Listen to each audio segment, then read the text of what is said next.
안녕하세요. 동갑내기 남편과 결혼한 지 4년 차, 3살 된 딸 하나를 키우고 있는 30대 여성입니다. 이렇게 남에게 제 이야기는 처음 해보는 탓에 어색하긴 하지만 익명의 힘을 빌려 제 마음의 짐을 덜어보려고 합니다. 얼마 전 남편의 시할머니로 인해 크게 마음의 상처를 입었거든요. 남편과는 사회생활을 하면서 직장 동료의 소개로 만났습니다. 말수가 적었지만 행동 하나하나에 배려가 있었고 성실한 모습이 마음에 들었지요.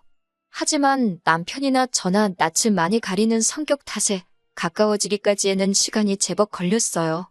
사귀기 전 반년에 가깝게 요새말로 썸을 탔습니다. 그러다 남편의 수줍은 고백과 함께 연애를 시작했고 이후로 시간이 흘러 결혼하자는 이야기까지 나왔네요. 남편의 어두운 과거를 알게 된 건 진지하게 결혼 이야기를 나누던 때였어요. 결혼을 하자 하면서도 상견례 이야기만 나오면 화제를 바꾸고 제 눈을 피하는 남편을 보면서 뭔가 감추는 게 있구나 싶더라고요. 결국 제가 남편을 몰아붙이듯이 어머님 아버님께 인사를 드리러 가고 싶다고 말했습니다. 그러자 남편이 꽤나 주저하길래 결국 제가 솔직히 털어놓으라고 그런 이야기 하나 속 시원히 못하는 사람하고 어떻게 결혼을 하겠냐고 차라리 헤어지자 했어요. 그러자 남편이 어렵게 털어놓은 이야기는 제가 예상한 것보다 훨씬 지독하더라고요. 일단 제 배경부터 말하자면 저희 부모님은 평범하신 분들입니다. 아버지께서는 직장을 다니는 평범한 회사원이셨고 정년까지 몇 년 남지 않으신 상황이었어요. 어머니께서는 중학교 선생님이셨고요. 모난 것 없는 가정에서 사랑받으며 자랐습니다. 반면에 남편은 어머님 아버님께서 남편이 고작 3살이던 때 이혼을 하셨다고 해요. 신우 나이는 고작 5살이었고요. 이후로 한동안 시할머니와 시할아버지 그리고 아버님의 동생인 시삼촌과 함께 서울에서 한참 떨어진 시골에서 지냈다고 합니다. 그런데 시삼촌이 정신적으로 많이 아픈 사람이었기에 툭하면 남편과 신우를 때렸던 모양이에요. 시할머니와 시할아버지도 방패막이 되어주질 못했고요. 결국 그렇게 어린 남매가 서로만을 의지하며 세월을 버텼는데 그러다 신우는 결국 고등학교를 마치기 전 집을 나갔다고 합니다.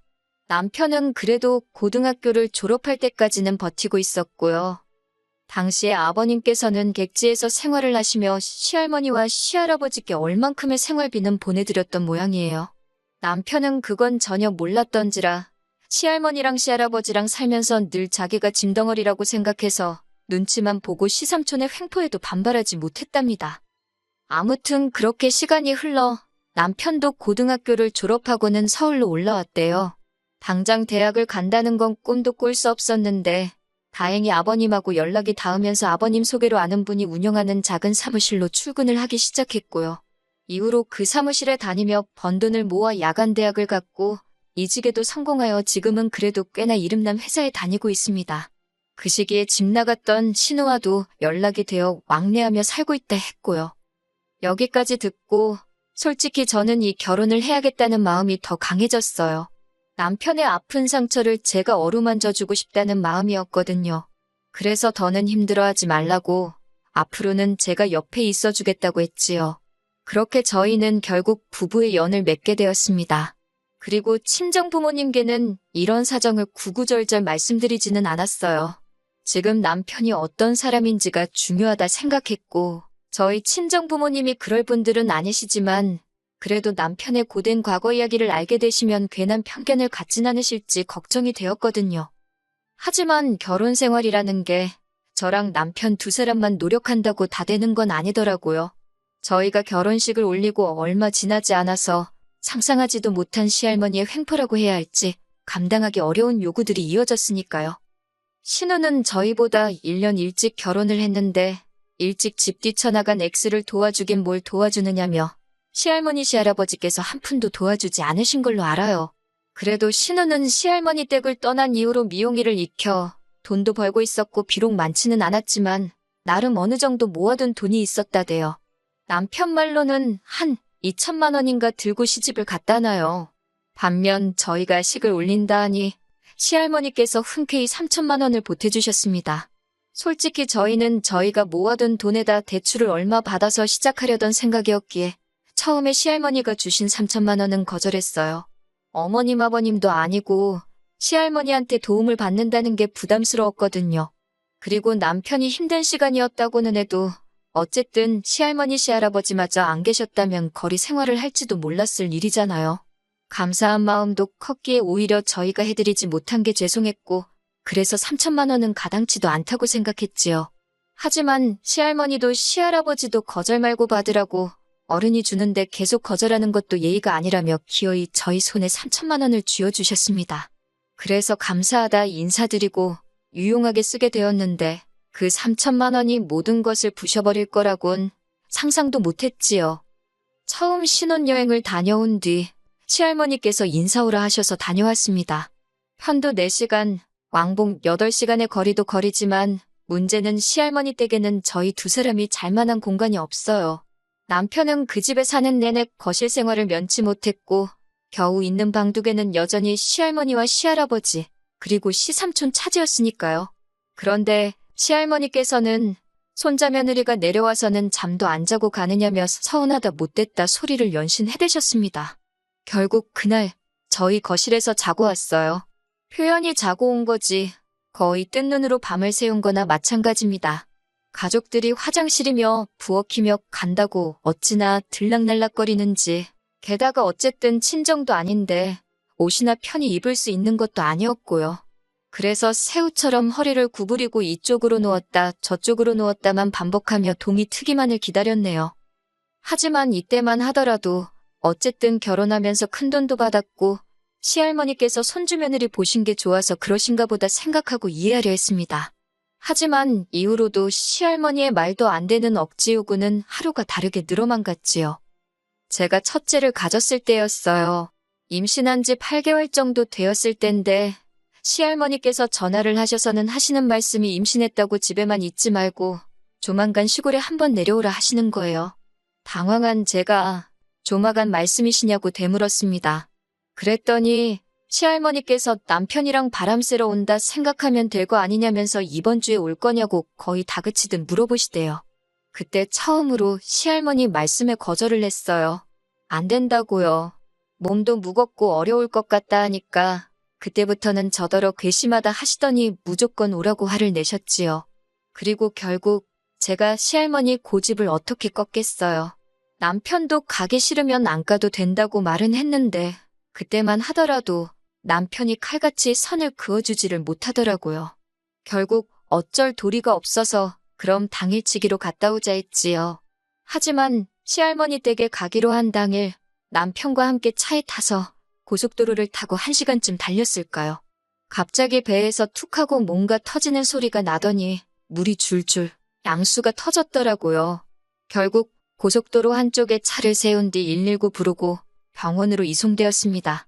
다행히 건강한 딸을 출산하기는 했지만 지금도 그때를 생각하면 아찔하고 시할머니가 원망스러워요. 그도 그럴 것이 제가 양수가 터져 못 내려간다 하니까 시할머니께서 어째 생기다 말았냐고 뱃속에 애도 지엠이 닮아서 생기다 말았는가 보다고 벌써 나오느냐고 그러더라고요. 그런 악담을 들었는데 제가 시할머니에게 좋은 감정을 가질 수가 없었지요. 이후로 저는 조금씩 시할머니께 드리는 연락을 줄였고 아이를 핑계로 시할머니 시할아버지 생신이나 명절을 제외하곤 발걸음도 하지 않았습니다. 이로 인해 시할머니께 남편을 무척이나 달달 볶으셨어요.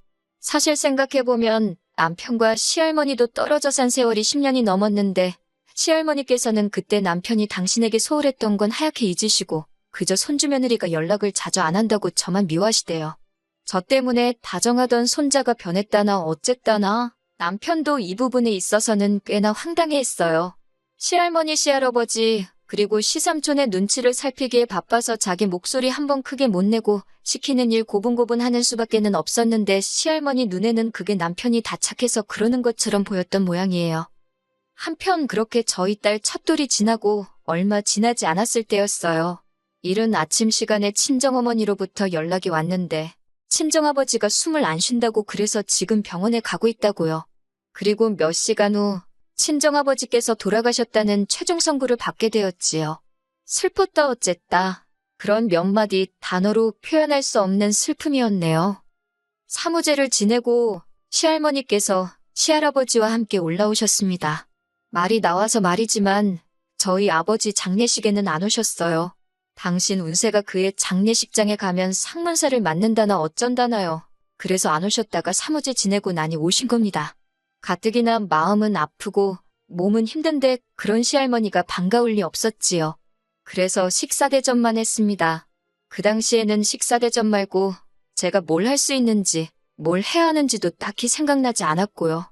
그런데 시할머니께서 이튿날 내려가시면서 하시는 말씀이 어쩌면 노인네들한테 자고 가라 소리도 안 하냐입니다. 아차 싶기도 했고 동시에 어쨌든 주무시고 가시면서 왜 저렇게 화를 내시나 이해가 안 됐어요. 무엇보다 집엔 저 혼자만 있던 것도 아니고 남편도 있었는데 남편도 주무시고 가시라 소리를 안 했다는 거잖아요. 그러면 손자인 남편한테 먼저 서운하셔야지. 이제 막 아버지 떠나보낸 손자 며느리한테 그렇게 화를 내실 일인가 싶더라고요. 저도 모든 게 성가시고 짜증도 나서 끝끝내 죄송하다 소리도 안 했습니다. 그랬더니 이제 시고모들한테 제 욕을 하셨던 모양이에요. 피도 눈물도 없는 X라고 울고불고 하시면서요.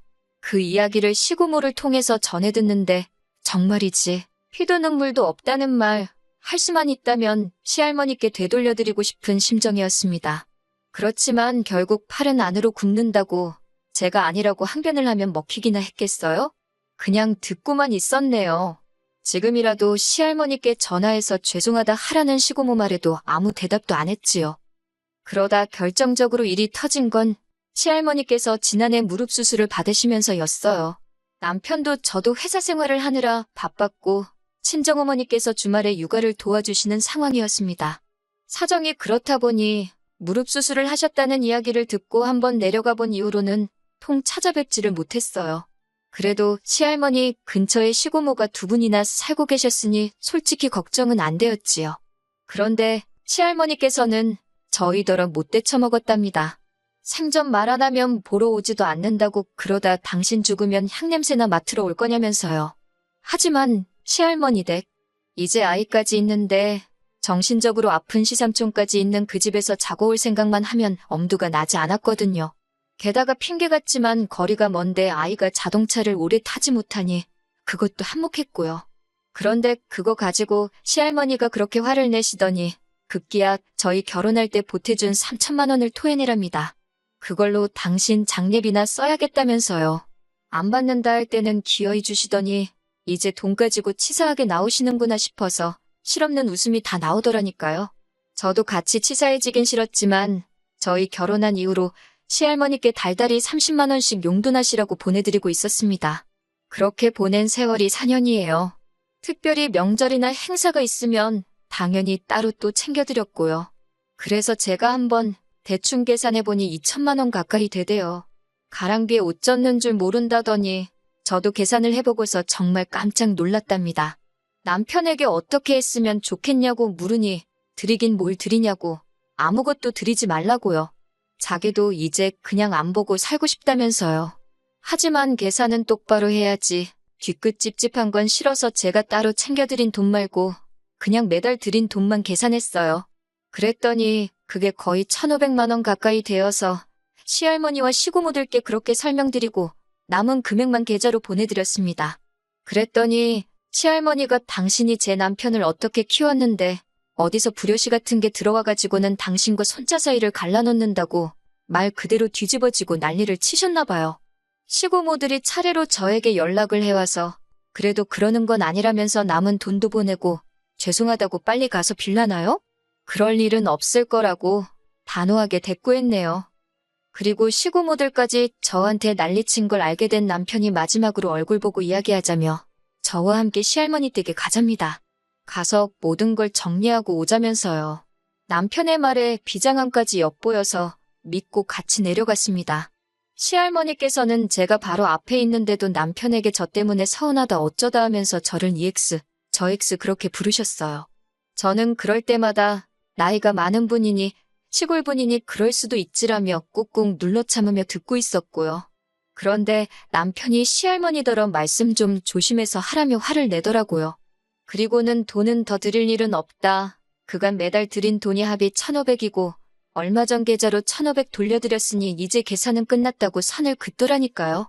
그러면서 하는 말이 할 만큼 해드린 것 같다. 고등학교 졸업 이후로도 내가 언제 할머니 모른 척 한 적 있었냐. 그런데 왜 이제 와서 나를 잡고 안아주려 하냐며 이제 나도 내 가정을 지켜야 해서 더 이상 할머니랑은 못 볼 것 같다고요. 저도 남편이 그 정도로 단호하게 말할 거라곤 예상하지 못했기 때문에 정말 놀랐네요. 그러자 옆에 있던 시고모들이 네가 어떻게 그럴 수가 있냐. 네가 인두껍을 쓰고 그럴 수가 있냐며 악다구니를 쓰더라고요. 그러자 남편도 나 크는 동안 시고모들 누구 하나 내가 어떻게 지내는지 물어본 사람 있냐, 관심 가진 사람 있냐, 그래놓고 이제 와서 할머니 3천만 원이 탐나서 그러냐 왜 이렇게 참견들이냐며. 이제 할머니고 고모들이고 내 집사람한테 연락하지 말라고 그러더라고요. 한 번만 더 그러면 그때는 이렇게 말로만 안 끝난다고. 그렇게 한바탕 퍼부어대고 시할머니 댁에서 올라오는데 아버님으로부터 연락을 받았습니다. 사실 그간 시할머니랑 그렇게 트러블을 겪는 동안에도 이상하리만치 아버님은 조용하셨어요. 항상 하시는 말씀이 애비 노릇도 못한 사람이 무슨 할 말이 있냐 하셨지요. 그런데 이번엔 아버님이 연락을 다 하셨길래 아버님이 보기에도 우리가 지나쳐 보였나 싶더라고요. 하지만 아버님이 하시는 말씀은 뜻밖이었습니다. 잘했대요. 너네는 할 만큼 했다면서 고생 많았다고요. 그러면서 너네는 시할머니나 다른 사람들 때문에 헤어지지 말고 딸 잘 키우면서 행복하게 오래오래 살라셨습니다. 그때 문득 아버님이 어쩌면 어머님과 헤어지게 되신 것도 시할머니 때문이었나? 그런 생각이 들더라고요. 아버님 목소리에서 그냥 그런 느낌을 받았어요. 남편이 아버님 전화를 받고 나서야 새어나오는 눈물을 참는 듯했고 저도 마음이 안 좋았네요. 이후로 시할머니랑 시고모한테는 종종 연락이 와요. 제가 전화를 안 받으니 문자로 욕도 하고 절 어르고 달래는 말도 하고요. 근데 그냥 무시하고 있어요. 아버님하고는 제법 잘 지냅니다. 아버님을 모시고 살 수는 없고 아버님도 그건 원치 않는다 하셔서 저희 집에서 멀지 않은 곳에 방 얻어서 살고 계세요. 저희 집에 한 번씩 오시라 해도 절대로 안 오시고 밖에서 보자고 하시고요. 며느리인 저를 많이 배려해 주시는 게 느껴져서 더 잘해드리고 싶답니다. 가족이란 게 서로의 아픈 상처를 보듬어 주면서 그 위에 행복을 덮어주는 거 아닐까요? 이렇게 털어놓고 나니 마음이 한결 홀가분해지네요.